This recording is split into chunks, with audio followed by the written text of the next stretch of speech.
tardes.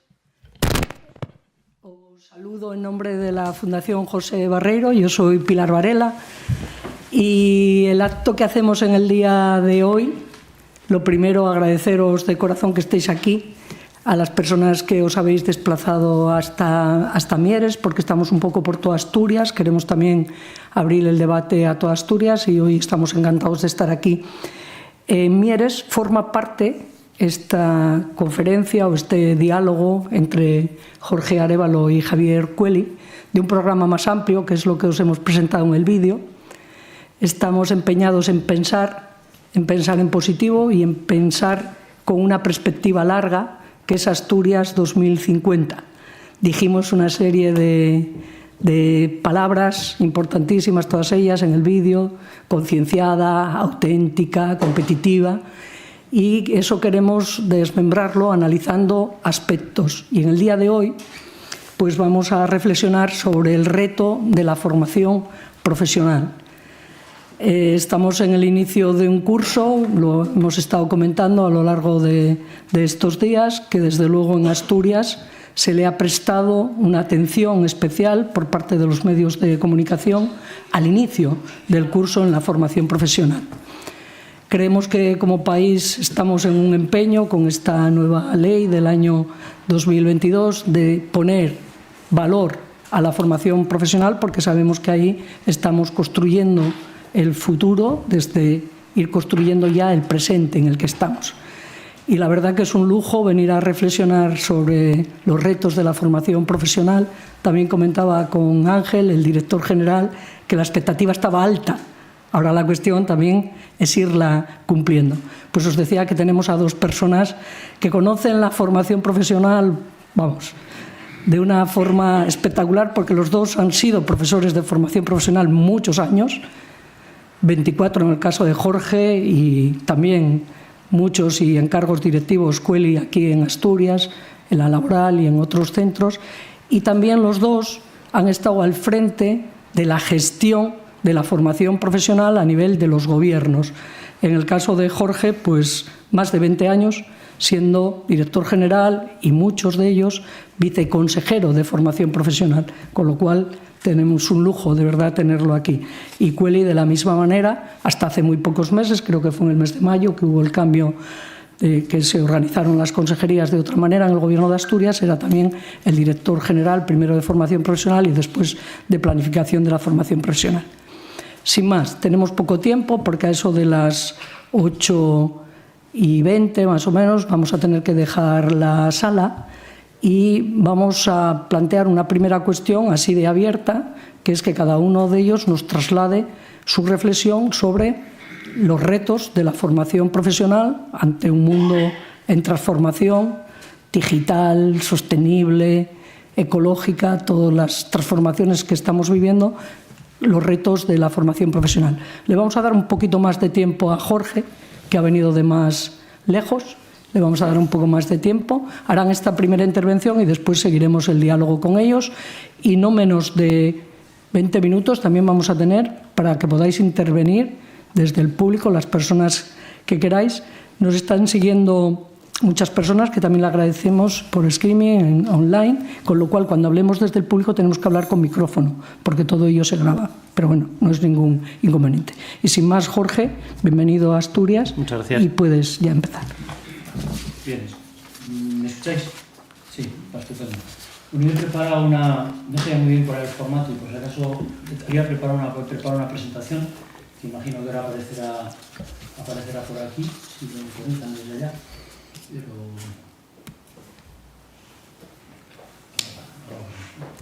¿Desconectado?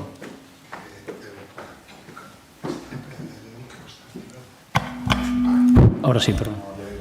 Ah, correcto, muy bien. Bueno, entonces, pues os puse un título, perdón, a lo que iba a ser, bueno, este rato que iba a estar hablando con vosotros, vosotras, porque avanzamos hacia lo inimaginable. Y eso inimaginable puede ser algo muy bueno o puede ser realmente algo horroroso. Todo va a depender de cómo seamos capaces de plantear lo que va a ser el futuro. Y la verdad es que da gusto ver que haya fundaciones como esta, en nuestro caso también lo hemos hecho, que estén analizando lo que puede ir ocurriendo en Asturias hacia 2050, sabiendo que será 2030, 2040, 2050, pero ir analizando qué es lo que viene, porque lo que viene va a ser algo realmente arrasador en muchos aspectos, como ahora voy a argumentar, que nos puede ayudar mucho a vivir mejor, pero nos puede ayudar mucho a hundirnos en una situación de lo que mucha gente llama nuevo orden mundial, que está siendo, como estáis viendo, un nuevo desorden mundial en todos los aspectos.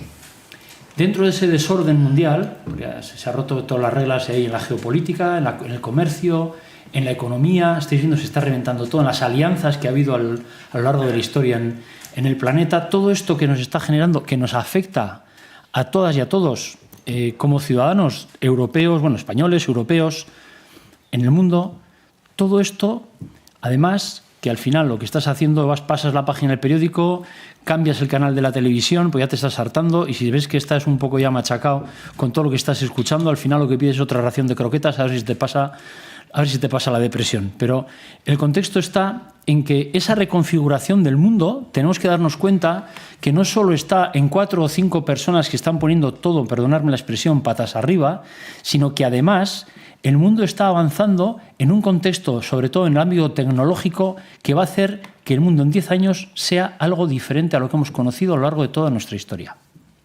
Y esto muy poca gente lo está asumiendo. Y tenemos que tenerlo muy claro.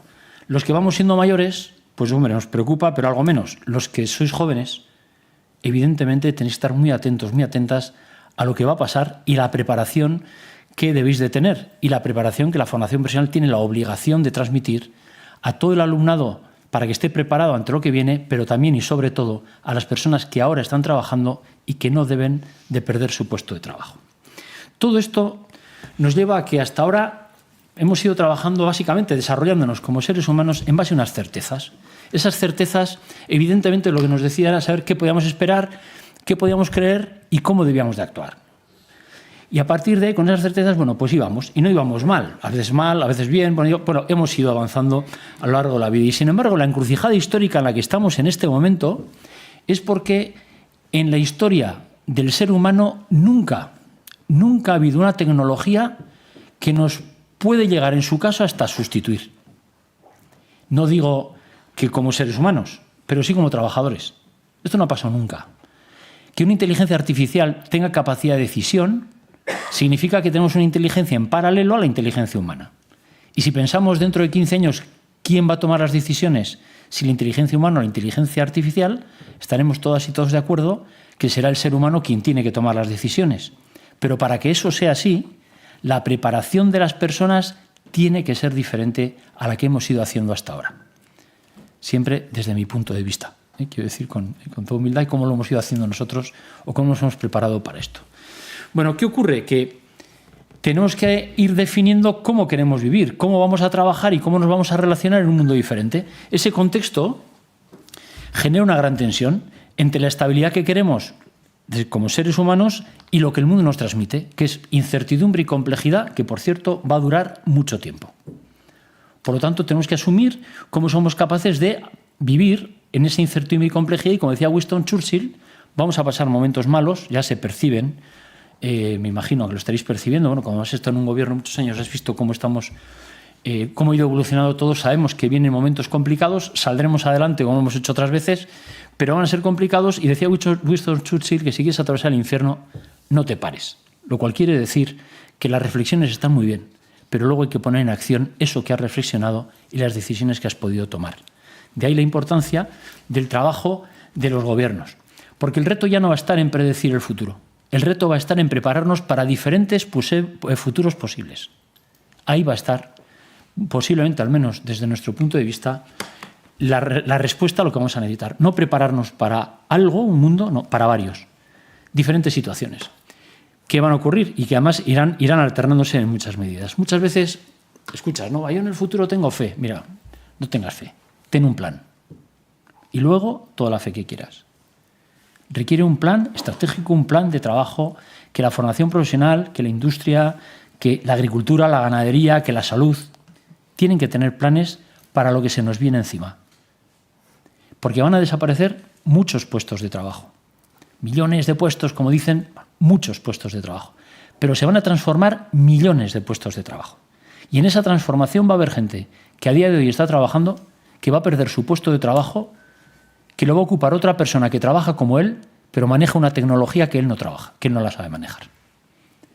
Eso es lo que va a ir pasando. Y por lo tanto, esto nos obliga a tener planes, ¿no?, de formación, de preparación importantes, ¿no?, para poder reforzar, ¿no?, a las personas para que no tengan problemas en su desarrollo personal y profesional. Por lo tanto, tenemos que saber diferenciar bien entre lo que es inevitable, que sabemos que va a ser inevitable y que eso requiere un plan, y lo que va a ser inesperado. Y lo inesperado lo que requiere es una capacidad de reacción. Tener capacidad de reacción cuando haya algo inesperado. Y eso también pues, requiere prepararse, organizarse, trabajar mucho en colaboración, ir dirigidos a algo que nos importa a todos, que es la competitividad.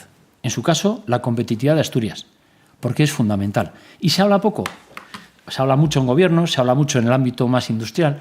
La competitividad es lo que hace que un país funcione, que un país sea próspero, que un país pueda atender bien a sus problemas sociales. Es la competitividad. Tener empresas competitivas, tener personas competitivas, no competitivas unas contra otras, bien preparadas para que puedan reforzar esa competitividad. Y la competitividad se basa en dos elementos fundamentales, hay muchas, pero dos principales, la productividad y la innovación. La formación, y en concreto la formación profesional, es vital en la productividad de un país, vital. El 65% de los puestos de trabajo de un país requieren de una titulación de formación profesional. Y si hablamos de la industria, el 70%. Es decir, si la formación profesional no funciona, ese país tiene un gran problema. Por lo tanto, hay que cuidarla, hay que impulsarla, apoyarla y trabajar con ella en plan colaborativo, con los centros, gobiernos, empresas, que es algo fundamental. ¿Por qué? Porque si trabajamos además la productividad, la innovación, ¿qué es lo que tenemos que hacer? Diferenciarnos. Necesitamos diferenciarnos. Ahora que pasa el tema de los aranceles, escucharán los problemas que tenemos de competitividad con China por los precios, que tiran los precios, con también otros países asiáticos. ¿Cómo somos capaces de vender nuestros productos o nuestros servicios con otros países que van vendiendo las cosas mucho más baratos que nosotros? Porque hacemos cosas diferentes que ellos o las hacemos mejor que ellos. Eso es innovación. Y eso crea un valor que otros no tienen. Y que lo tenemos que conseguir aquí también, ayudando a nuestras empresas para que hagan cosas diferentes, se atrevan a hacer cosas diferentes. Y también ahí los centros de formación profesional pueden ayudar y mucho a las empresas, sobre todo a las pymes y a las micropymes, para que trabajen en conceptos de innovación aplicada. Bueno, voy a ir pasando un poco, porque entramos en un nuevo paradigma. El nuevo paradigma profesional al que vamos a hacer frente, ya estamos empezando a hacerle frente, es un paradigma que une tres elementos: trabajo, tecnología y aprendizaje continuo. La tecnología va a modificar, ya está modificando los trabajos y se van a ir modificando cada vez más, y con la velocidad que va llevando la evolución de la tecnología, los trabajos van a evolucionar rápido, lo cual no supondrá ningún problema si las personas que están en esos puestos de trabajo o van a estar en esos puestos de trabajo, además tienen un aprendizaje continuo. No solo lo que hayan aprendido en la formación profesional, en los centros de formación profesional, sino que además luego mantienen ese aprendizaje continuo que va a ser fundamental. Por lo tanto, este triángulo va a ser la base de ese nuevo paradigma profesional para los próximos años, que va a ser fundamental. Porque estamos evolucionando además la figura del trabajador. De pasar un trabajador competente a un profesional competente o un profesional con talento. Hoy escuchamos mucho ahora el concepto de talento. ¿Qué es el talento? Ya, talento es todo. Si yo hago bien esto, Jorge tiene talento. No, Jorge es un buen profesional que sabe hacer esto. El talento es otra cosa. ¿Qué aporta Jorge a esto, o al proceso, o al funcionamiento con talento? Cambios, lo que sea. No es hacer esto bien. Entonces, cuando veíamos que necesitábamos talento, y en nuestras empresas hoy necesitamos evolucionar, el talento es evolucionar en el tipo de profesional que necesitamos, hay que evolucionar, no nos vale con que hagan las cosas muy bien, que trabajan muy bien ya en la formación profesional, necesitamos que adquieran otro tipo de conocimientos, otras capacidades, competencias diferentes. ¿Y eso cómo lo hacemos? Bueno, nosotros os voy a dar nuestra reflexión y cómo lo hemos puesto en marcha. Esto ya está puesto en marcha hace años y nos está dando un magnífico resultado. Pues esto lo hacemos primero la definición de la RAE, que es un trabajador y que es un profesional, que es importante. Un trabajador es una persona que ejerce una profesión o un oficio. Lo ejerce, trabaja, tiene sus horas y ya está. ¿Qué es un profesional? Es el que ejerce su profesión con relevante capacidad y aplicación. Es decir, aplica unas capacidades y una aplicación y un conocimiento diferente al que sería un trabajador solo. Pero si vamos a saltar a lo que es el de talento, nosotros empezamos a pensar, ¿y cómo saltamos a algo que tenga talento? Y hablando con muchas empresas, diciéndonos sus posibles necesidades, la visión que tenían a 2030, a 2035, sus necesidades, de ahí empezamos a ver que las componentes que debían de tener un alumno o una alumna de formación profesional en su aprendizaje debían ser estas. Tienen que adquirir una componente cultural, una científica. Una cultural es no cultural que sepan historia o geografía, que ojalá también. No, una componente cultural del sector en el que se van a mover, de las cosas que están ocurriendo, que conozcan lo que pasa, que tengan sentido crítico, que la juventud la está perdiendo, sentido crítico ante cualquier situación, que decidan ellos lo que hay que hacer, no porque alguien lo diga, sino sean ellos los que decidan lo que hay que hacer, no porque alguien lo diga, lo hago. No, ese sentido crítico también llevado a lo que es el trabajo y a poder mejorar esa componente cultural. Luego, una componente científica. Saber el qué y el porqué de las cosas. Una componente tecnológico-digital. Cada vez van a manejar más tecnología. Tienen que ser los mejores profesionales, por lo tanto, una gran componente profesional. Una ecológico-sostenible también. Evidentemente, también es importante. Y la componente transversal que nos lleva a la más importante, la componente humana. Cuando vamos a tener que trabajar con tal cantidad de tecnología y vivir con tal cantidad de tecnología, que no tengo tiempo hoy para explicarles, pero yo la tecnología que he visto, ya he conocido para nuestra vida cotidiana en viviendas inteligentes, es, para, si me permiten decirlo así, alucinar. Con los robots asistenciales, con todo automatizado, los sistemas inteligentes aplicados a tu vida, es algo que lo vamos a ir conociendo. Nosotros ya hemos puesto ya en algunos contextos para ir probando, y de hecho en algunos centros de formación profesional. Pero esto va a ir, todavía es muy caro, pero esto va a llegar a nuestras casas, a toda la gente. Entonces, ese contexto de tanta tecnología, ¿cómo hacemos para que los seres humanos realmente sigamos liderando esto? Pues evidentemente reforzando los valores del ser humano, que también lo hacemos en la formación profesional. ¿Y cómo introducimos todo esto en la formación profesional? Lo traducimos dando una formación, un aprendizaje con unas metodologías diferentes. Utilizamos la metodología de aprendizaje colaborativo basado en retos, donde los alumnos superan retos, donde les vamos poniendo diferentes contextos de aprendizaje, donde entran estas 7 componentes y, lo más importante, las componentes transversal que aparece ahí, que son estas. 25. Estas 25 competencias, además, las van aprendiendo a lo largo de 2 años, 3 se hacen los cursos de especialización. Estas son en el contexto de lo que hemos llamado aprendizaje o formación de alto rendimiento, que es lo que hemos ido viendo que nuestras empresas nos pedían, las más fuertes, las más competitivas, que están ubicadas en muchas partes del mundo además, y entonces hemos podido conseguir el generar una diferenciación en la preparación de nuestro alumnado, que os puedo decir, por ejemplo, que es mucho mejor que en Estados Unidos. Tenemos empresas que están en Estados Unidos y que nos han dicho que han traído alumnos de Estados Unidos aquí a formarse, porque la formación que estamos dando, el contexto de preparación es mucho mejor. O de otros países europeos que han venido a ver cómo estábamos haciendo este contexto de aprendizaje, o han venido centros de Australia, por ejemplo, por poneros a ver cómo trabajamos estas metodologías. Es decir, porque estas metodologías lo que hacen es rompen el concepto habitual de lo que era la formación profesional, pero sin romper eso que era fundamental, que es ese conocimiento y esa preparación, las capacidades que sacaba un alumno cuando estudiaba en la FP, que hemos conocido a lo largo de muchos años. Le hemos añadido, además, otro tipo de preparación que los ha reforzado y por los resultados, repito, que estamos teniendo, nos están dando unos resultados magníficos.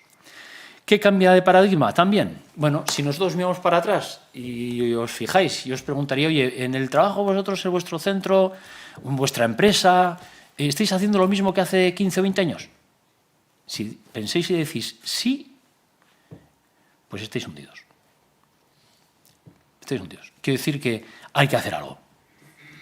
Porque es que no se puede seguir haciendo lo mismo. Si está cambiando todo, no podemos seguir haciendo las mismas cosas. Eso ya es por gravedad, ¿no? Si esto ha cambiado, si sigo haciendo lo mismo, no puedo responder.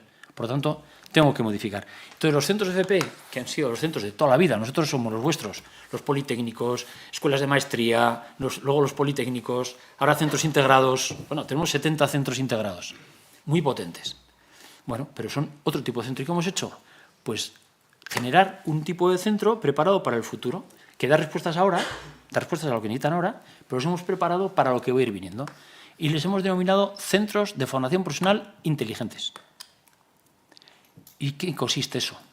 Pues eso consiste en que trabajan, por un lado, esta formación de alto rendimiento que os digo, trabajan la innovación estratégica con pymes y micropymes, desarrollando nuevos productos y procesos productivos. Desarrollan transformación digital. Os voy a poner un ejemplo luego ahora para que veáis cómo trabajamos la transformación digital. Los conceptos de inteligencia aplicada, que son conceptos ya de sistemas inteligentes aplicados a la propia formación, la inteligencia artificial aplicada al aprendizaje, otro tipo de tecnologías. Todo eso, y además el concepto de emprendimiento, no por el hecho de que creen empresas, que también, sino para que sean los y las que estudian formación profesional sean emprendedores en su propia vida. Si son emprendedores en su propia vida, van a ser emprendedores trabajando. Y a partir de ahí, si luego quieren crear empresas, les ayudamos. Para que os hagáis una idea, todos los años creamos entre 70 y 90 empresas en los centros de formación profesional. La debilidad es que son empresas pequeñitas, de 2 o 3 personas. Luego intentamos que vayan creciendo. Pero creamos eso, llevamos creadas ya más de 1.200, creo que son, y en los últimos 12, 14 años, y se mantienen cerca del 69,algo% mantienen su actividad, a pesar de las crisis que hemos pasado. Es decir, el sistema funciona. La debilidad es que son empresas pequeñas que luego tienen que ir creciendo para poder mejorar. El tema de innovación que os digo, para que veáis los centros de FP cómo pueden innovar, por si os sirve el dato, hemos trabajado con más de 4.000 empresas, pymes y micropymes, innovación aplicada en producto y procesos productivos. Y hemos hecho ya más de 1.000 proyectos de innovación aplicada que se han aplicado, vamos, lo que son a la propia fabricación. Es decir, que ha trabajado directamente la FP en el Plan de Ciencia y Tecnología del Gobierno vasco, que son quienes gestionan todo el ámbito del nivel de innovación que estamos teniendo y que realmente estamos entre las regiones más innovadoras en este momento en Europa. Bueno, dicho eso, una nueva tipología de centros con unas estructuras donde tienen que trabajar 5 elementos principales: gestionan la información, gestionan el conocimiento, gestionan la innovación, gestionan el cambio y gestionan de la confianza. Estos elementos entran dentro de la gestión de un centro integrado de formación profesional. Ya veis que trabajan con Big Data, con inteligencia competitiva para desarrollar luego lo que es toda la parte de funcionamiento de los centros, trabajan la prospectiva, la vigilancia compartida, lo hacen con empresas, conocimiento de organización, trabajan la capacidad de anticipación, trabajan la cultura innovadora, rutinas de innovación, siempre trabajamos en evaluación de resultados. Trabajamos la gestión del cambio, la transformación digital, tenemos impulsores del cambio en los centros de formación profesional que van impulsando los cambios necesarios, veréis ahora cómo lo hacemos. Trabajan enfoques estratégicos, operativos, todos los equipos son colaborativos. Y la gestión de la confianza es que trabajamos la confianza del profesorado en los centros. Es decir, cómo logramos que el profesorado se implique más en los centros para poder sacar todo el rendimiento posible de las personas que son profesoras y profesores, ¿no? Pues evidentemente, si se sienten satisfechos en el centro, si tienen motivación, eso generalmente ya les da que se comprometen más. Por lo tanto, si somos capaces de trasladarles que todo esto es un proyecto común, que son parte fundamental del éxito de lo que estamos haciendo y que son imprescindibles para que todo vaya bien, y además en los centros están a gusto, pues conseguimos que las cosas vayan muy bien. Y entonces ha sido todas las cosas que en los centros de formación profesional, estos 70 que os digo, esto va sobre todo centrado en los centros integrados. Por el instituto de secundaria tiene otras normativas. Los centros integrados tenemos nuestra propia normativa, aparte de la del Estado tenemos la nuestra propia en el País Vasco. Entonces todo este concepto nos da unas posibilidades de desarrollo enormes para trabajar esto que veis aquí. Un centro integrado inteligente tiene una dirección ejecutiva, la dirección del centro. Bueno, tiene el Consejo Social, una dirección ejecutiva, luego tiene una dirección de innovación, tiene una dirección de estrategia. Esa dirección de estrategia marca, analiza, estudia, reflexiona qué estrategia tiene que llevar el centro en los 3 próximos años, que luego se la traslada a la dirección ejecutiva, que es quien va a tomar la decisión. Pero está la dirección de estrategia y gente específicamente trabajando estrategia. Otra dirección con otra gente trabaja en la innovación. Con eso, ¿qué vamos a hacer? ¿Qué podemos hacer diferente o que evolucione, que nos lleve a poder responder a esas necesidades de futuro? Y cuando ya esa dirección de innovación ha aplicado qué innovaciones va a hacer, entra en funcionamiento lo que es la dirección, en este caso la dirección que hemos llamado operativa, ¿no? La dirección operativa es la que hace que las cosas pasen. Si hemos decidido que vamos a hacer esto, la dirección operativa se encarga de que se haga. Todo eso a través de la mejora continua. Trabajamos la ISO 9000, 14000, la OSAS 18000, los puntos FQM, todos los centros tienen mínimo 400 puntos, 100, 500, 400, 500 puntos FQM. Todo eso va unido con unos impulsores que veis aquí en el centro, impulsores del cambio, impulsores de la transformación digital, que lo que hacen es impulsar esas transformaciones que se hagan, animan al profesorado, les ayudan para que puedan ir llevando adelante esas transformaciones. Puesto en otra diapositiva igual, ya veis, dirección de estrategia va marcando, análisis, vigilancia competitiva, construye la estrategia. Veis que la dirección de innovación empieza a crear proyectos, dirige proyectos, pilota proyectos. Por ahí vamos a ir, entra la dirección operativa y ya entra la implementación y la consolidación en todos los centros, ¿no? Esa sería la diapositiva del recorrido que llevamos para que las cosas vayan funcionando de una manera diferente, repito, siempre dando respuesta a ese futuro que nosotros ya más o menos hemos podido percibir. Y para terminar, os voy a enseñar, os hablaba de la transformación digital. Claro, un centro de estas características, cuando os decía que tiene que ser diferente en todo. Y cuando aplicamos transformación digital, también tenemos que aplicar la transformación digital en los centros inteligentes. Lo que hemos hecho es introducir nuevos espacios. Tenemos espacios de ciberseguridad, para que se entrenen los alumnos, los profesores, por supuesto, los primeros, y las profesoras. Luego ya el alumnado, para que esté preparado, les preparamos en ámbitos de ciberseguridad. Atacan, se defienden con programas específicos que te pueden explicar cuando quieras. Los tienen allí en Ángel, los tienen, cuando quieras ir te los van a enseñar. Cada centro tiene, y luchan unos alumnos contra otros, unos atacan, otros se defienden. Lo que asusta es que para defenderse les sabrá atacar.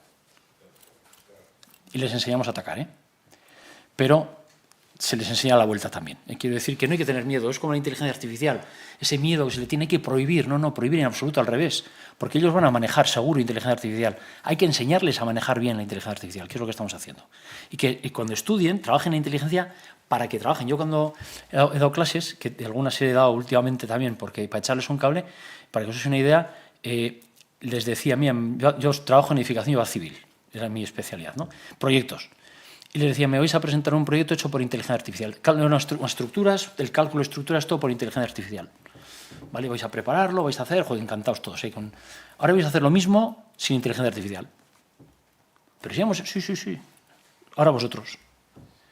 Cuando terminaban, venían con toda la clase, lo hacíamos por equipos. Venían todo el equipo allí. Ahora explicarme, a ver, ¿qué ha hecho la inteligencia artificial? Y me explicaban. La estructura, por esto, las cargas, las columnas. Estupendo. ¿Y vosotros? Pues mira, a nosotros esto nos ha salido diferente. Y me explicaban su punto de vista. Por esto.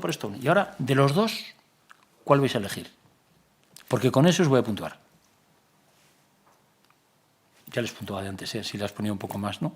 Entonces, tenían que decidirse, si por el suyo, y cuando me decían, por el de la inteligencia artificial, o por el mío, o por el nuestro. ¿Por qué? Ya están manejando una tecnología, pero en todo momento están marcando el por qué, el para qué, son ellas las que están marcando esa tecnología, lo que tiene que hacer y qué es lo que quieren que hagan. Ellos marcan. Y si no les gusta, lo hago yo a hacer puñetas.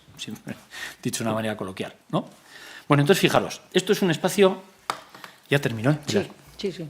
Esto es un espacio digital interactivo, 4 paredes, todo digital, mesas digitales, 4 alumnos por cada mesa, van trabajando en cada mesa, ya veis, van moviendo sus proyectos. Luego veréis que los agrandan, los empequeñecen, van trabajando. Cada uno, veis esas rueditas que veis ahí de color marrón, son con sus menús. Ahora pasan de una mesa a la otra para que los demás puedan trabajar. Con el mismo proyecto, otra parte del proyecto lo pueden seguir desarrollando. Y ya veis cómo van moviendo. Ahora le van a pasar al profesor a la pared para que el profesor explique algo que les ha pedido. El profesor coge y ya lo explica también en la pared. Y ya directamente lo que estamos haciendo es que trabajen 100% en ámbito digital. 100%. La ventaja que tiene esto es que, si os fijáis, el detalle de los engranajes, todo lo están viendo bien ahí en directo. Están viendo perfectamente, ¿no? Pero es todo digital, no pueden tener ni un papel. Claro, esto supone un 30% del aprendizaje. Luego tienen apuntes, trabajan con boli, con papel, evidentemente, pero todo esto es 100% digital. Entonces, hemos colocado ahora, tendremos que son unas 50 o 50 y tantas aulas de estas ya colocadas, ya para que están ensayando para ver Esto es un taller nuestro de fabricación mecánica, el de Vergara, de un centro integrado nuestro, pero bueno, porque a 360 grados también puedes estar trabajando en conceptos inmersivos. Aunque veréis que tenemos espacios inmersivos. Es decir, que trabajan lo que es el concepto interactivo inteligente en el ámbito de lo que es una tecnología nueva, diferenciada, ¿no? Que es un concepto muy avanzado, que no existe. Y entonces, bueno, ellos ya van a salir con un conocimiento de esas capacidades que pues mucha gente no va a tener, ¿no? Pero repito, para las clases, para el profesorado, es un avance enorme. Esto también lo estamos colocando solo una pared de 4,5 metros en las aulas. Una es una aula normal. Estas aulas no son normales, como veis. Una sola pared, 4,5 metros. Sustituimos las pizarras digitales por una, en este caso, pared interactiva, que es digital. ¿Qué ocurre? Que ponemos una mesa. Una mesa. Entonces, pueden trabajar con la mesa y con la pared. Y entonces van interactuando. ¿Qué ventajas tienen estas aulas? Estas que habéis visto, pero también esta que solo tiene una mesa y una pared, para que se entrenen también, y por eso es mucho más barato también. Entonces, para que los centros vayan cogiendo, podemos poner más. En que luego las aulas se conectan entre ellas. Es decir, ahora por ejemplo, Ángel, que aquí tenéis un centro, algo de esto, este aula en un centro nuestro, en el mío, de San Sebastián, se conectaría en un aula en Avilés con el aula nuestra en San Sebastián. Porque yo paso de una mesa a otra, como habéis visto con este movimiento, que está, dices, que cuento, está a medio metro. Pero es que le da igual pasar a medio metro que a 8.000 kilómetros, porque es digital. Podemos conectarnos con Australia, ¿no? Esto es lo que viene.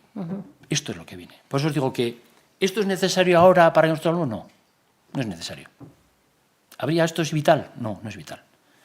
¿Es importante? Sí, sí es importante, porque va a llegar. Entonces hay que empezar, sobre todo, a prepararnos nosotros, como administración, en su momento, y como en este caso, como centros, ¿no? Y como alumnos y como profesores, hay que meternos en este mundo que va a llegar, aunque no nos guste. Este otro espacio es un espacio, bueno, esto es el control que se lleva, esto sería el control de un centro para controlar las diferentes aulas, y también sería un centro inmersivo. Si hubiera otra crisis como la del COVID, estaríamos preparados para trabajar ya todo el ámbito digitalizado en este campo. Bueno, esto veis inmersivo con las gafas, es un espacio en el que trabajan 5 alumnos a la vez, trabajando un elemento, como habéis visto en este momento, esto es una UCI, en el que el avatar ese que veis ahí es un alumno o una alumna. Y ya veis que están trabajando en conjunto, estarían trabajando en esa UCI varias personas. Ellos están metidos en la UCI, tú les ves así, ¿no? Moviéndose. Ellos están en la UCI. Esto es un aerogenerador que está a 60 metros de altura. Cuando ellos están ahí, que son 5, si veréis que hay más de un avatar, los veréis por ahí abajo, ¿eh? Están trabajando sobre el motor, ya veis más manos por ahí, y una otra cabeza por ahí abajo, miran hacia abajo y les da el vértigo de los 60 metros. O sea, trabajan con vértigo, porque luego van a subir de verdad un aerogenerador. Van a trabajar, pero van a ir entrenados, ya para no tener ese vértigo, ¿no? Dejamos aquí en este momento. Sí, ya está, termino ya. Venga. Ya he acabado. Mira, solo 2 cosas más. Sí. Quedaros con esto, por favor. Anticipar ese futuro no supone mejorar lo que es. Quedaros con esto, por favor. Supone avanzar hacia lo que será. Y la última, que me gusta mucho, pues la pongo siempre, un día nos vamos a morir, es cierto, pero el resto de los días no. No os olvidéis. ¿Eh? Muy bien. Ya llegará, cuanto más tarde mejor. Pero o sea que ánimo, que hay muchos días para hacer muchas cosas. Muy Gracias, bien, Pilar. Pues muchísimas gracias. Luego vamos a ir concretando algunas cuestiones más. Y ahora, Cueli. Funcionan, sin que toquemos nada. Sí, vale. Sí. Bueno, buenas tardes. Yo voy a ser breve, más breve. El problema de hablar después de Jorge es que ya no tiene casi que decir. Voy a contaros una anécdota que Jorge bueno, como no sabe lo que voy a decir, pues... Pues, bueno, voy a contarla. Esta no sale en la Wikipedia, ni en Google, ni nada de eso, ¿no? Sí. Cuando en las reuniones se estaba negociando la ley de formación profesional, en las conferencias sectoriales, en el Ministerio, estábamos ahí todas las comunidades autónomas, cuando se preveía que la reunión podía ser tensa, pues había un orden para intervenir cada comunidad autónoma, y el orden preestablecido llevaba a que el País Vasco, Jorge, interviniese. Yo creo que interviniese el segundo, no me acuerdo muy bien. El primero. O el primero. Sí, estaba por del estatuto. Sí. Del estatuto. Y entonces, cuando se preveía que la reunión iba a ser tensa, pues el primero que intervenía, bueno, estaba previsto así por la mesa, ¿no? Era Jorge. Cuando la reunión era bueno, menos tensa, pues no solía haber orden, se intervenía según se iba levantando la mano. Claro, después de hablar Jorge, los demás ya no teníamos mucho que decir. Normalmente asentíamos, podíamos decir alguna cosa más, pero a mí me pasa lo mismo ahora, ya no tengo mucho que decir. Y encima vine sin PowerPoint, con lo cual... ayer fuimos a... Bueno, estábamos comiendo 3 y cuando fuimos a pagar... era el menú, la cuenta eran 59,70 y íbamos a pagar cada uno lo suyo. Y entonces el camarero, con una habilidad digna de mención, dividió 66 entre 3, 22, 30, que son los céntimos que había de diferencia entre 66 y 59,70, entre 3, que son 10, y a los 22 les restó 10 céntimos y rápidamente dijo él lo que pagábamos cada uno, 21,90. Era coreano. Bueno, coreano de por ahí, ¿no? No sé de dónde era exactamente. ¿Qué hubiera hecho un español o un asturiano? Seguramente habría sacado la calculadora con el móvil y... pero dividió con una inteligencia enorme. Porque lo hizo por aproximaciones y además con una velocidad tremenda. ¿Qué quiero decir con esto? Efectivamente, el mundo cambia, va a cambiar, cada día cambia más, pero para poder seguir aprendiendo y seguir aprendiendo con rapidez, que seguramente es lo que nos diferencia a todos a unos de otros, necesitamos tener unas bases sólidas de conocimiento. Y esas bases sólidas de conocimiento hoy son diferentes de hace 20 años. Ya no digo de hace 50 o 100. Pretender hacer hoy lo mismo que hacíamos hace 20 años, en mi opinión, es un error manifiesto. Y hablando de inteligencia artificial, la semana pasada vi un aula virtual de una universidad privada, era un Moodle, que incorporaba un módulo de inteligencia artificial. Y en el módulo de inteligencia artificial, pinchabas en él, te hacía resúmenes, te hacía preguntas tipo test, te hacía de todo. Ya no tenías falta de sacarlo a ChatGPT o a no sé dónde. Estaba incorporado dentro del Moodle de esa universidad privada. Debemos de perder el miedo a utilizar ese tipo de herramientas, porque ahí afuera, en las empresas, en los trabajos, se utilizan y se utilizan cada vez más. Y seguramente también una de las cosas que distingue ya a unos trabajadores de otros es la velocidad con la que utilizan esas herramientas y que las utilizan bien, claro, porque si le mandas a ChatGPT que te diga, no sé, la biografía de Jorge Arévalo y aparece la de Antonio López, pues no vale. Hay que ser capaz de distinguir. Entonces, yo creo que necesitamos en la formación profesional mejorar sensiblemente la forma en la que enseñamos al alumnado. Y eso que contó Jorge ahí, que podría parecer que lo hicieron el otro día, es que llevan con esta visión, en el caso del País Vasco, como mínimo 25 años. Es decir, eso no sale de hoy para mañana.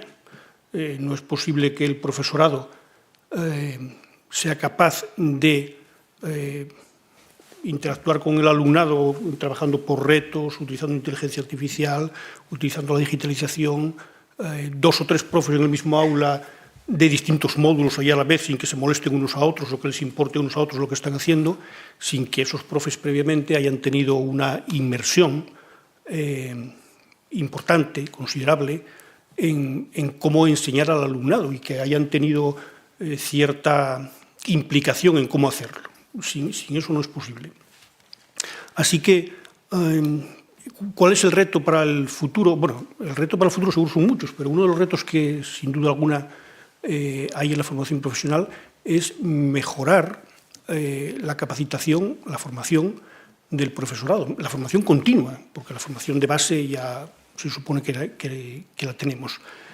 A mí a veces me asombra un poco el que al alumnado se le exija, al alumnado de FP, por parte de las empresas a veces, dicen, ¿no? Es que no saben, suelen decir a veces las empresas, no saben lo que hacemos en la empresa, y sin embargo no ponemos nunca el foco en que a veces es necesario que para que el alumno sepa lo que se hace en la empresa, pues igual hay que invertir en la formación del profesorado. Yo creo que eso es una clave fundamental para el futuro.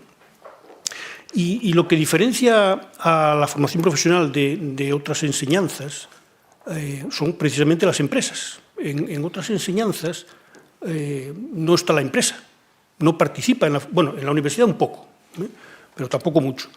Pero en la formación profesional la empresa participa en la formación del alumnado. Hasta ahora participaba con lo que llamábamos las prácticas, la FCT, la formación en centros de trabajo, y ahora participa más, no en muchas más horas, salvo que se vaya al régimen intensivo, pero participa más porque es una formación, la empresa participa en la formación de, en principio, en teoría, prácticamente todos los módulos que se imparten en el centro. Y esa diferencia entre que la empresa, digamos, un agente externo al mundo educativo, participe en la formación del alumnado, que no existe ni en la ESO ni en el bachillerato, ni por supuesto en primaria, es una diferencia lo suficientemente importante como para considerar que la formación profesional requiere de otros análisis, de otros cauces distintos, diferentes de los que tiene el resto de la enseñanza. Y excluyo la universidad, porque si no mantendremos seguramente el mismo ritmo de aprendizaje que tenemos ahora mismo y llegaremos probablemente tarde a muchas de estas cosas que comentaba Jorge hasta ahora. Yo no creo que, el mundo efectivamente cambia mucho, pero yo creo que las personas, los alumnos y las alumnas que estudian y que mantienen a lo largo de su vida conexión con continuar aprendiendo y continuar estudiando, son capaces de adaptarse a los cambios. El problema está cuando, como decía Jorge, si llevas haciendo lo mismo mucho tiempo, pues seguramente luego te va a costar hacer el cambio, incluso será casi imposible. Y eso exige, pregunto yo, cambiar o modificar totalmente los planes de estudio, como a veces parece sugerirse. Pues yo creo que no. Yo creo que lo que exige es que haya mucha más formación continua de los trabajadores y las trabajadoras y, por supuesto, del profesorado. Y en ese sentido, la Unión Europea, dentro del Pacto de la Industria Verde, pues uno de los ejes de ese pacto es precisamente la mejora de la capacitación de los trabajadores y de las trabajadoras. Y apuesta mucho por una cosa que, ahora es como un poco novedosa, que son las microcredenciales, que en la ley de FP también aparecen, aunque con otro nombre probablemente, los grados A serían, más o menos, y que deberíamos de abrirles el camino, la puerta de los centros y de las aulas, para que podamos tener una mejor formación de los profes, para que puedan a su vez enseñar a los alumnos y alumnas, y también de los trabajadores y de las trabajadoras. Y eso, sin duda alguna, redundaría en el beneficio de la formación profesional. Y aunque, igual lo sale ahora en el intercambio, yo creo que corremos un riesgo importante. La gente, no hay más que ver, los que estáis ahí sois más jóvenes, pero yo, por ejemplo, yo soy mayor. No soy tan mayor, pero yo podría jubilarme. Y como yo, muchísima gente se va a jubilar en 2, 3, 5 años. Y esa gente que se jubila, pues habrá que sustituirla por otra gente. Y hay un cuello de botella del que, desgraciadamente, yo creo que se habla muy poco, que es el máster de formación del profesorado, que, primero, ayer, por cierto, leí un artículo, no recuerdo de quién era exactamente lo mismo, pero había algo en la prensa, sí, ya sé de quién era, de la directora del Centro Integrado de Formación Profesional de la Felguera, de imagen y sonido, que hablaba de los másteres. El máster, para ser profe hay que hacer un máster. Un máster, si no lo tienes, no puedes ser profe. Y claro, a veces decimos, animamos a que los profesionales de informática, por ejemplo, pues se apunten a la lista, que se abrió una lista de interinos para informática. Yo, ya, pero es que, ¿qué pasa que se apunten si no tienen el máster? Y además, si están trabajando, es muy difícil que lo hagan. Yo creo que ahí vamos a tener un problema, no sé, seguramente en 5 años. Y si no permitimos o no encontramos una fórmula para que se pueda incorporar profesionales al mundo de la enseñanza, si lo tienen a bien, claro, no obligatoriamente, aunque luego tengan que hacer el máster, pues será difícil conseguir que la capacitación del alumnado, las competencias digitales, etcétera, etcétera, pues sean a las que aspiramos. Así que formación del profesorado, capacitación de cómo se accede al cuerpo de profesores. No quiero hablar ahora de los centros.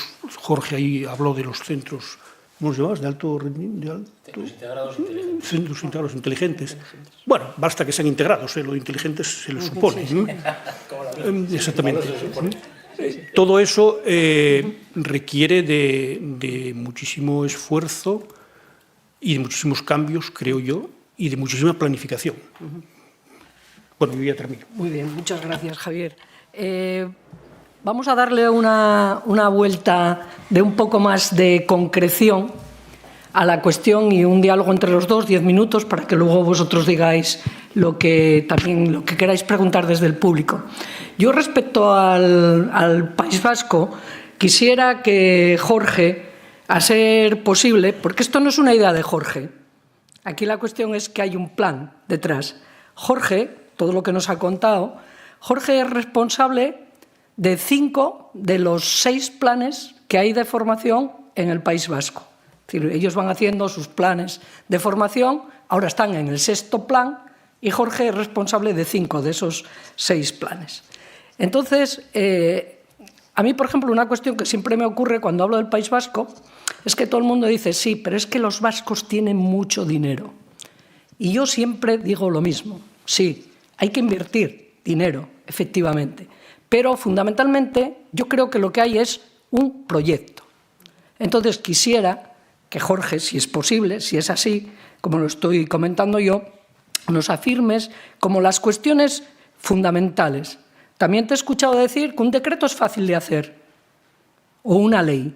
Lo que es difícil es involucrar a las personas para que sean capaces de que eso no solo sea una idea de Jorge, porque si es una idea de Jorge, pues Jorge acabará dando charlas en muchos sitios, pero lo importante es que hay una realidad que ha cambiado. ¿Y como cuáles serían, Jorge, como las lecciones aprendidas? Por ejemplo, la existencia de técnica es un elemento fundamental. En Asturias vamos a tener un centro de innovación.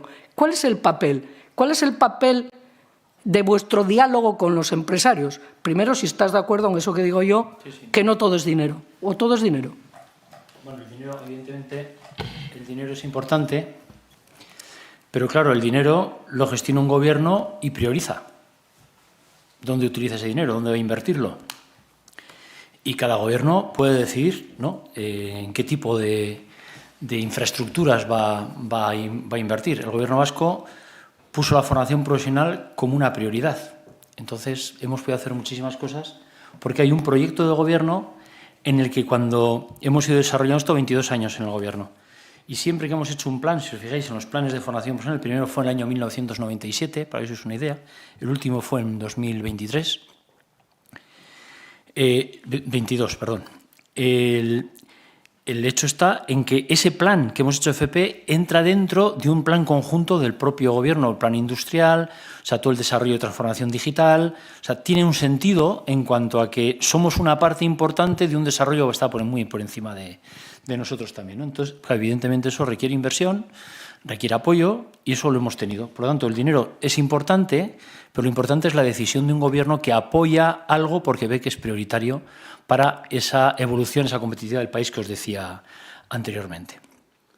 Y esta manera de cómo vais involucrando a los profesores, hay como unos centros que van siendo un poco pioneros, ¿no? Siempre. ¿Y qué papel hace técnica en eso? Bueno, pues sí, muy buena pregunta, porque lo hemos hecho siempre es desde que yo estaba allí, por lo menos, os digo, desde el año 95, estuve en el año 95-2005 y luego entre 2012 y 2024, final de 24, hasta octubre. Esto hay que hacerlo por convencimiento. O sea, el que alguien publique un decreto, una ley, no sirve absolutamente para nada. Y alguno dirá, ojo, ¿qué está diciendo? Pues lo que oís. Lo que oís. Si una ley luego no se desarrolla como se debe, no funciona. Y para que se desarrolle como quieres que se desarrolle, porque entiendes que es la ley que hay que poner en marcha, la gente que va a trabajar en ella tiene que estar convencida que eso hay que hacer. Y eso nunca ha funcionado, al menos nosotros. Yo siempre pongo el ejemplo nuestro, ¿eh? En nuestro ejemplo nunca ha funcionado porque saques un decreto y digas, aquí tenéis el decreto tal del fecha tal, que se cumple a partir del septiembre del año tal. Es muy bonito, pero lo que hemos hecho siempre es ir convenciendo a los centros, primero, explicándoles por qué íbamos a hacer las cosas, cómo lo veíamos, qué opinaban sobre lo que estábamos diciendo, qué problemáticas veían y la decisión que habíamos tomado luego para ponerlo en marcha. Y quiénes eran voluntariamente los que querrían empezar con el proyecto. Nunca se ha obligado a nadie. Ni a centros, ni dentro de los centros al profesorado. Cuando os digo, por ejemplo, las metodologías, estas que os he contado, que tuvimos fuertes discusiones muy interesantes, porque nosotros defendíamos que había que cambiar la metodología, pero había profesorado que defendía, y con muy buenos argumentos, que lo que se estaba haciendo en el proceso de enseñanza-aprendizaje de toda la vida era muy bueno. Y teníamos debates muy potentes, y a mí me gustaban mucho, porque había debates para donde todo el mundo escuchaba las dos partes, las versiones, y nosotros lo que decíamos, oye, tenéis toda la razón también, pero tenemos que probar esto. ¿Quién quiere probar? Empezamos con 25 profesores en 2013, enero, con 25 profesores y 200 alumnos. Así fue. No recuerdo el número de centros. A día de hoy, cuando yo me marché, en octubre del 24, teníamos más de 2.500 profes impartiendo estas metodologías y el 80% del alumnado de formación profesional, los centros integrados, 33.000 o 34.000. Por convicción. Han ido sumándose, lo ha dicho muy bien Javier, lo que es trabajar en equipos docentes, 3 profesores en el mismo aula, igual tienes 2 ciclos del Sagrado Medio Grado Superior, primero o segundo, todos ahí trabajando en conjunto, proyectos conjuntos. Bueno, eso se ha hecho porque se han convencido. Y a una mayoría ahora está de acuerdo que esas metodologías son las que hay que llevar adelante. Y hay una minoría que no le gusta, pero que lo hace porque ya está entrando todo el mundo. Y entonces va entrando. Eso ha sido siempre un poco la línea que decías, Pilar. Es por convencimiento. Porque un decreto lo hace un gobierno. Siempre es decir, es que esto habría que hacer, sí, pero esto es un follón. A ver, ¿un gobierno qué hace? Decretar o desarrollar leyes, que luego las aprueba el Parlamento. ¿No? Las prepara, diseña, desarrolla y luego las aprueba el Parlamento y se llevan adelante, se implantan. Pero por convencimiento. Porque por ordenar, es decir, a partir de ahora en Euskadi toda la formación profesional va a trabajar con estas metodologías, no duramos ni 2 meses. Porque me hubieran dicho que no. ¿Y qué haces? ¿No? Pues entonces no merece la pena. ¿Qué hacíamos? Eso sí, centro que entraba a probar con nosotros y a avanzar en estos proyectos, les incentivábamos con más dinero en inversiones, por ejemplo, maquinarias, para que tuvieran. Y cuando alguien nos dice, oye, yo también querría tener esas máquinas, ni un problema, los puedes tener, pero tienes que trabajar en este tipo de prácticas, de metodologías, o trabajando en este campo de la innovación.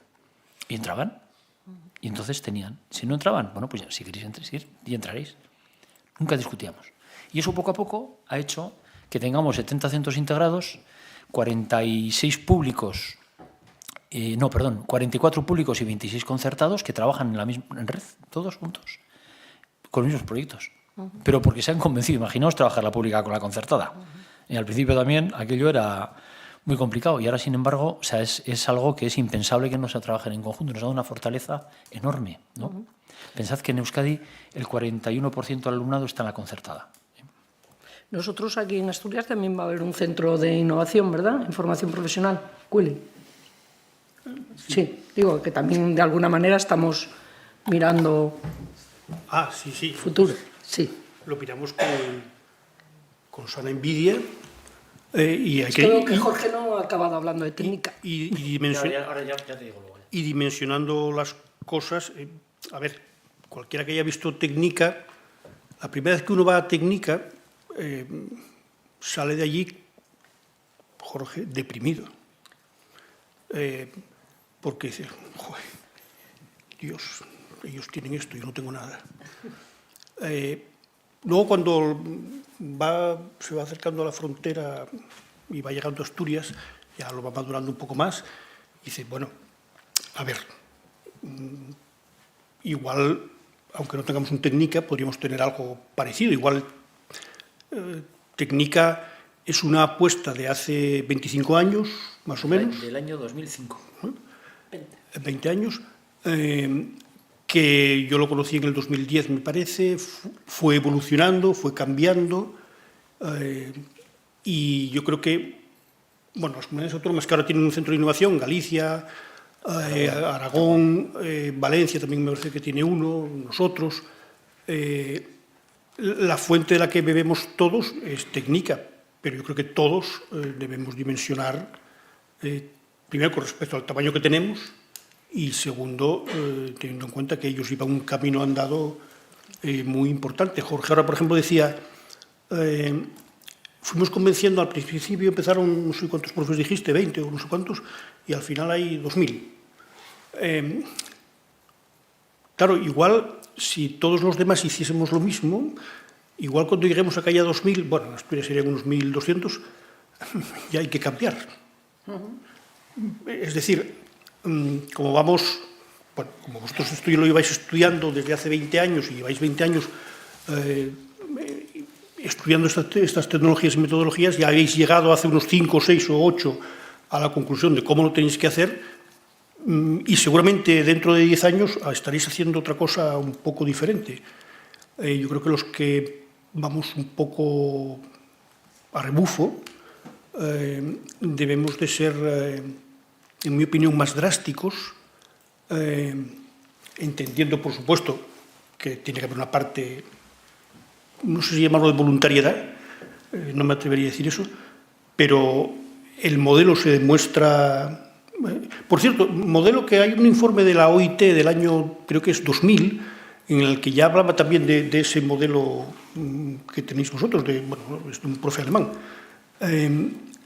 Luego, esto es una cosa que, bueno, está muy estudiada y muy contrastada, y que la forma de aprendizaje en la formación profesional, con la cantidad de cambios tecnológicos que hay, bueno, es que no puede ser como. Tenemos que cambiarla necesariamente, tenemos que adaptarla a lo que se demanda a las empresas. Ojo, yo creo que tenemos una muy buena formación profesional, pero eso no quiere decir que no la podamos mejorar, que a veces se escucha el mensaje este de como si todo fuese un desastre. No, yo no creo que sea así, pero tenemos margen de mejora, y el margen de mejora, yo creo que una parte importante del margen de mejora es precisamente la relación entre los centros y las empresas, que en centros como Técnica o como el centro de innovación que tenemos aquí, pues debería de ser un punto de unión entre los dos mundos. Bueno, pues si os parece, son justo las 8 y tenemos como hasta y cuarto, hasta y 20, entonces vamos a aprovechar bien el tiempo. Quienes queráis participar, hay que hablar con micrófono, está allí nuestro compañero con él. ¿Tú quieres hablar? Sí. Veamos. Venga, animaros, que hay que aprovechar bien esto. Gracias. A ver. ¿Sí se oís? Sí. Sí. A ver si soy ágil, porque tengo mucho en la cabeza ahora mismo. Sí. A Jorge, yo quería plantearte un tema. Esta evolución, esto de ir a no se sabe dónde, este planteamiento en la formación profesional, hay un problema, o yo lo percibo así, está anulando a la universidad. ¿En qué sentido lo digo? En que esta nueva formación profesional, este nuevo camino, con la inteligencia artificial detrás, come todavía más terreno a la universidad, la formación profesional. Ya lo estaba comiendo. Es decir, aquí yo tengo un amigo que fue a una entrevista a ArcelorMittal con un laude en química y le dicen, si hubieras tenido el FP, mucho mejor. Porque no tienen las prácticas, o sea, el mundo real va por la FP. No sé si me explico la idea, sí, era para compartírtela, a ver qué opinabas. Sí, vale. Y luego a Javier. Javier, hay un problema que tenemos que yo quisiera que me dieras tu opinión, y es en la segunda pata. La segunda pata de todo esto es la cultura industrial, el tipo de empresariado. Tenemos un tipo de empresariado en Asturias parecido al País Vasco para que se pueda añadir a esta transformación que necesitamos. No sé. Vale. Vamos a escuchar alguna reflexión más, si os parece. ¿Hay alguien más que quiere intervenir? ¿Sí? Allí. Yo soy profesora de formación profesional. Muy bien. Además de la rama química. Es que yo he escuchado la cuestión que ha planteado el compañero. Y he de decir que yo me he reunido con profesores de universidad para homologar mi título y me han dicho que laboratorios salen mejor preparados los nuestros, cosa que me ha sorprendido porque yo soy química. Entonces, yo creo que son compatibles las dos. Los ciclos de grado superior sí que tienen niveles muy buenos y bueno, aquí están ellos para aportar toda la información. Y con respecto a las empresas que estabais hablando, yo llevo muchas empresas. Yo aporto mi experiencia, porque es que estaba escuchando al compañero. Y hay muy buenas empresas en Asturias, hay grandes empresas, hay mucho sector. Y yo, que ahora mismo estoy tratando con empresarios, están por la labor de contratar, o sea, y de que los alumnos tengan una buena formación, formarlos para ellos tener un nicho de mercado. Y bueno, con respecto al País Vasco, sí que yo es que he llegado un poco tarde. Si me pudieras comentar un poco de los centros integrados inteligentes, esos que me ha llamado la atención, porque aquí tenemos centros integrados muy buenos. Yo no considero que seamos peores para nada, ya lo ha dicho Cueli. O sea, los profesores nos esmeramos mucho en que nuestros profesionales hagan bien formados y bueno, hay cosas por hacer, pero ya desde hace muchísimos años ya viene, y tanto el País Vasco como Asturias son comunidades autónomas industriales que nos vienen por historia y yo creo que pueden salir buenas cosas de aquí. Muy bien. ¿Alguien más? Ángel, Dolores, rapidín. Todo lo que se ha dicho antes queda grabado. En el canal de YouTube de la Fundación lo podéis escuchar, porque él ya contó los centros inteligentes. ¿Vale? En el canal de YouTube de la Fundación José Barreiro, que organizamos todo esto, luego los vídeos quedan colgados. Dolores, Ángel, en el orden que queráis. Ángel, que está ahí primero, y luego cierras, Dolores, para que nos dé tiempo a que... Sí. Gracias. Nada, dos apuntes muy breves. Muchísimas gracias a los dos. Interesantes las dos aportaciones. Más dirigido a ti, Jorge, la parte de las empresas, es decir, los centros de innovación en esas 5 comunidades donde están. Aquí es incipiente, de hecho no está puesto en marcha, aunque está constituido, tiene una dotación mínima, etcétera, pero no está en marcha formalmente. Es una herramienta, pero yo creo que no va a ser suficiente. Coincido con la compañera docente que acaba de intervenir en el que creo que sí hay empresas sensibilizadas y motivadas hacia la potenciación de la formación profesional. Están preocupados por el relevo generacional, al igual que lo estamos todos los que estamos en esta sociedad. Da igual que seamos más próximos a este gremio, a este marco que es la formación profesional desde la perspectiva de la que miremos, ¿no? Entonces, al margen de los centros de innovación y demás, ¿qué otras palancas o de acercamiento, qué otras iniciativas puntuales, etcétera, que hayan acercado a ese tejido empresarial a verse, digamos, acogido e integrado, haciendo aportaciones directamente en los centros, los centros integrados prioritariamente, me imagino que será el escenario al que se acercan mayoritariamente. Y para Javier, otra cuestión, volviendo a otra pata que me preocupa, como a él muchísimo, que es la del profesorado, que yo creo que efectivamente mayoritariamente se esfuerza y ofrece una calidad formativa mucho más que razonable. Quizás haya algo, efectivamente, que sea el punto de partida. Lo del cuello de botella está clarísimo. No lo fío a que sea dentro de 5 años, a que esperen a que me jubile yo o que te jubiles tú, Javier. Es antes, ya lo estamos viviendo, lo estamos pasando relativamente mal en determinadas especialidades para conseguir docentes. A los hechos me remito. Yo soy un docente de una especialidad en la que a estas alturas del curso mi puesto, estoy en otras funciones y evidentemente está sin cubrir mi puesto de trabajo con un docente que me sustituya. Y como yo hay muchísimos casos en determinadas familias profesionales. La formación inicial, quizás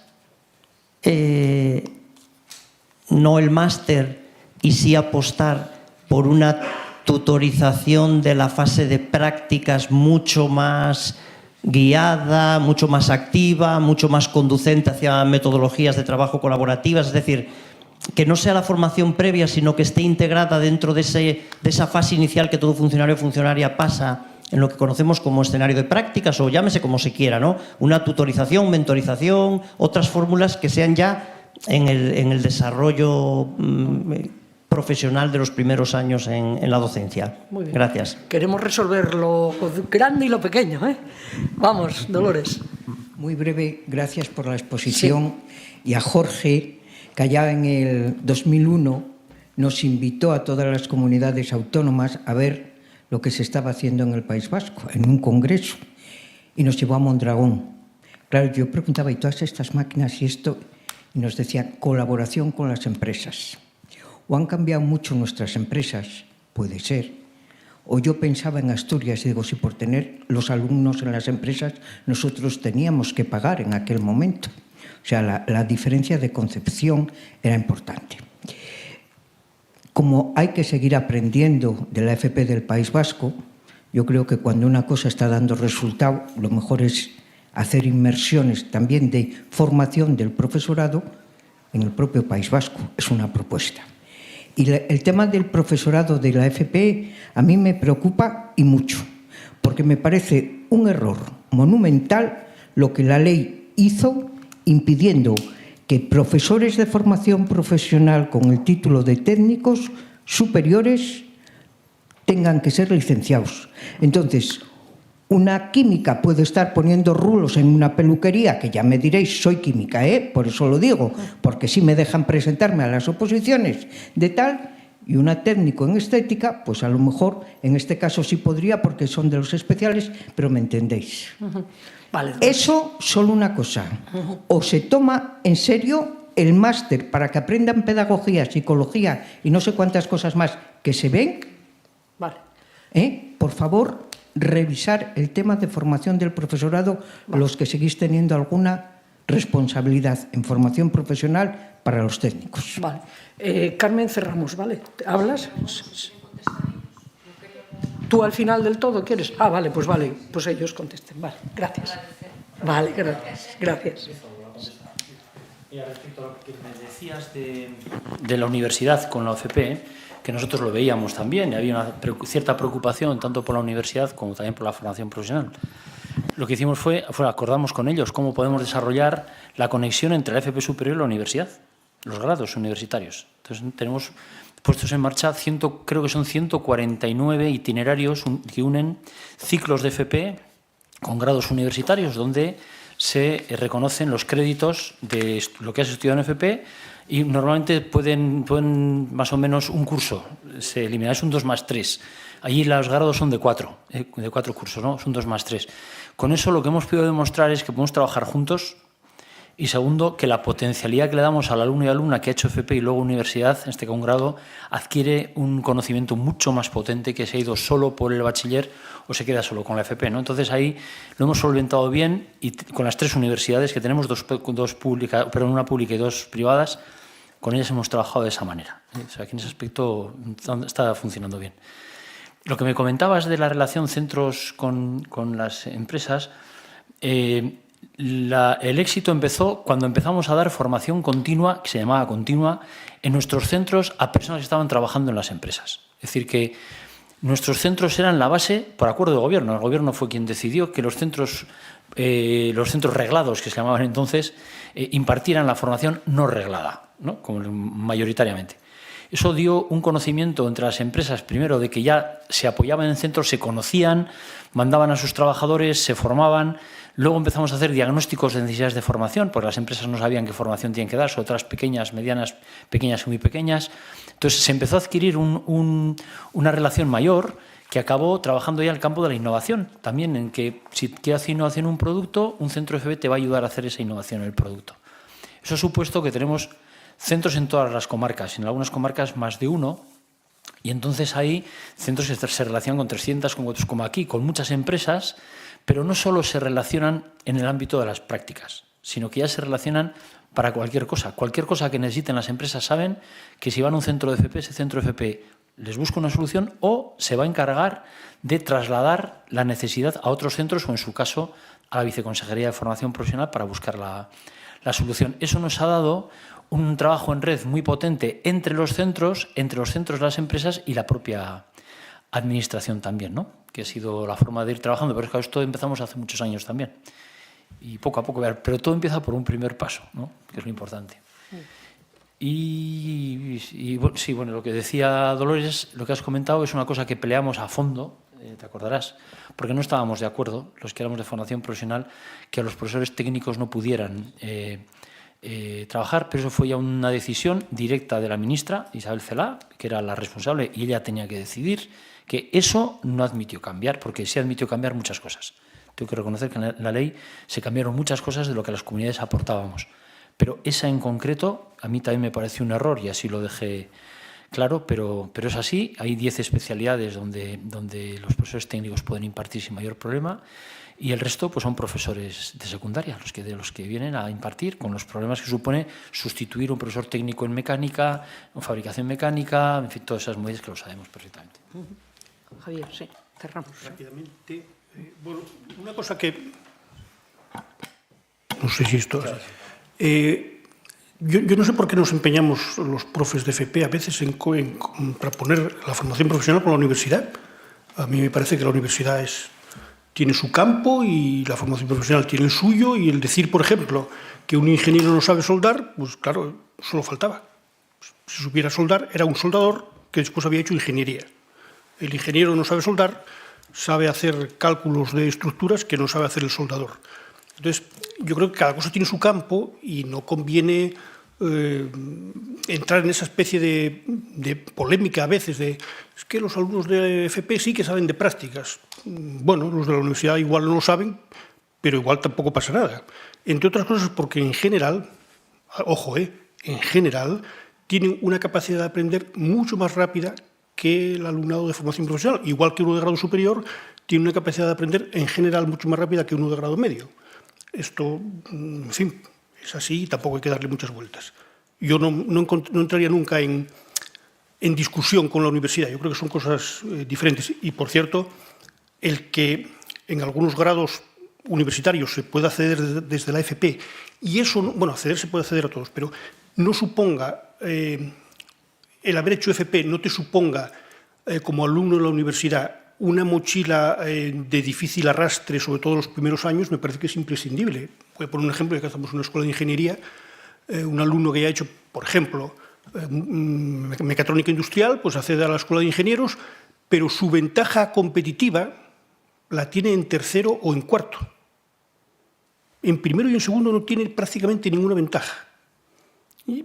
Con lo cual, ese 3 más 1, con los 4 años, igual ahí sería interesante, como ocurre en otros países europeos, pues analizar si un alumno o una alumna que procede desde la FP no podría tener un currículum diferente y, voy a decir una barbaridad, pero voy a atreverme a decirla, ¿por qué no ver matemáticas o no sé qué ampliación de matemáticas en tercero?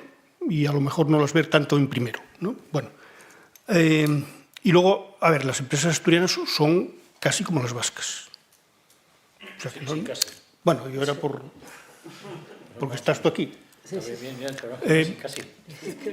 Otra cosa es que allí tengan una cultura desde hace 25 años, o como decía ahora mismo Jorge, ayer lo estaba yo mirando, La primera vez, el primer BOPA vasco en el que habla de impartir formación continua en los centros de formación profesional es del año 1994 o 95. O sea, esto que es una cosa como muy elemental, o parecería elemental, que se puede impartir formación continua en las empresas, perdón, de las empresas en los centros de formación profesional, que es la mejor forma de acercarse, por cierto, y también la mejor forma de contraponer a los profes con lo que hay ahí afuera, parece una cosa elemental.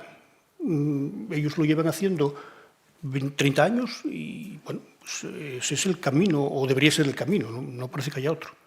Y con el profesorado no puedo estar más de acuerdo con lo que dijo Jorge, que lo decía usted. Carmen, y vamos cerrando. Sí. Sí, sí. Rápido.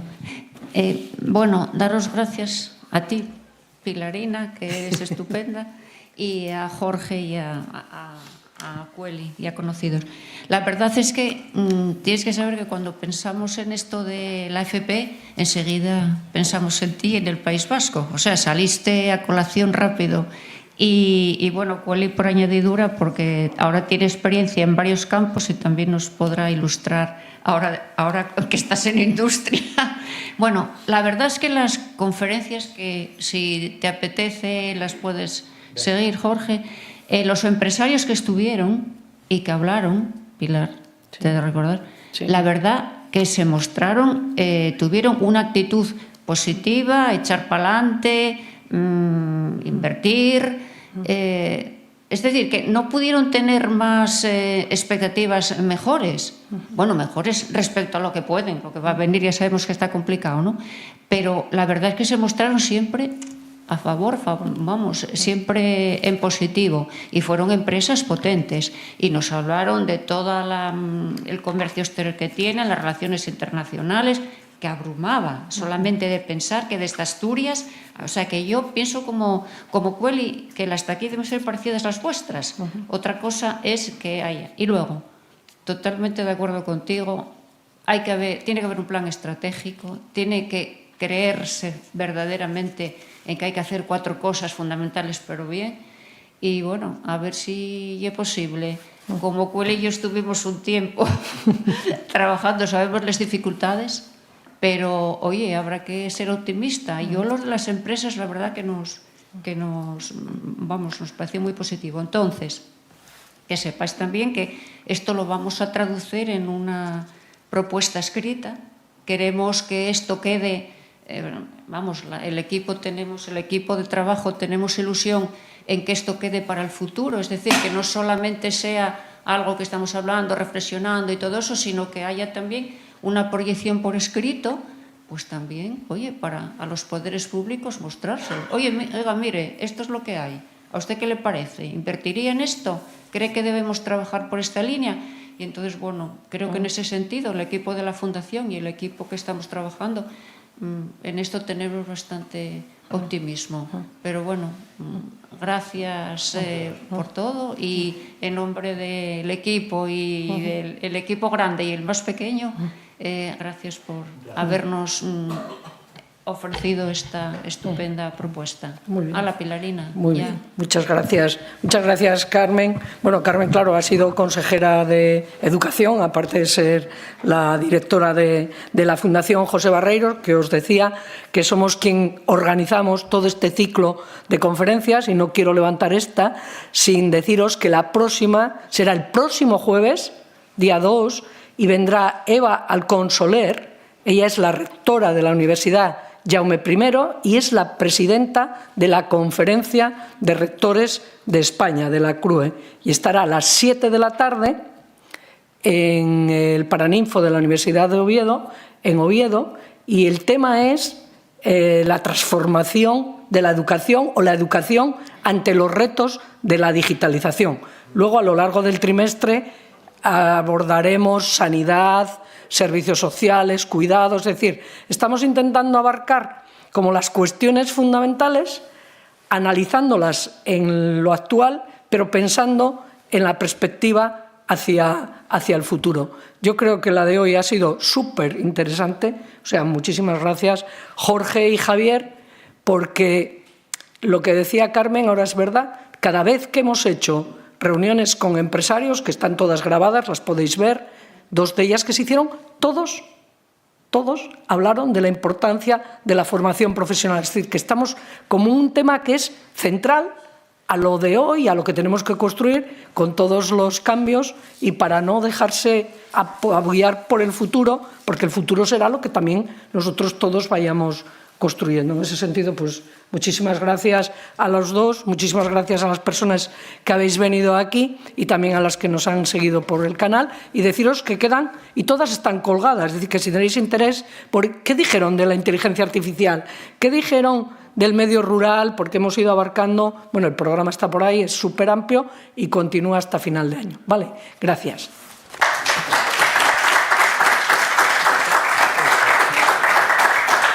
Bueno, y 23.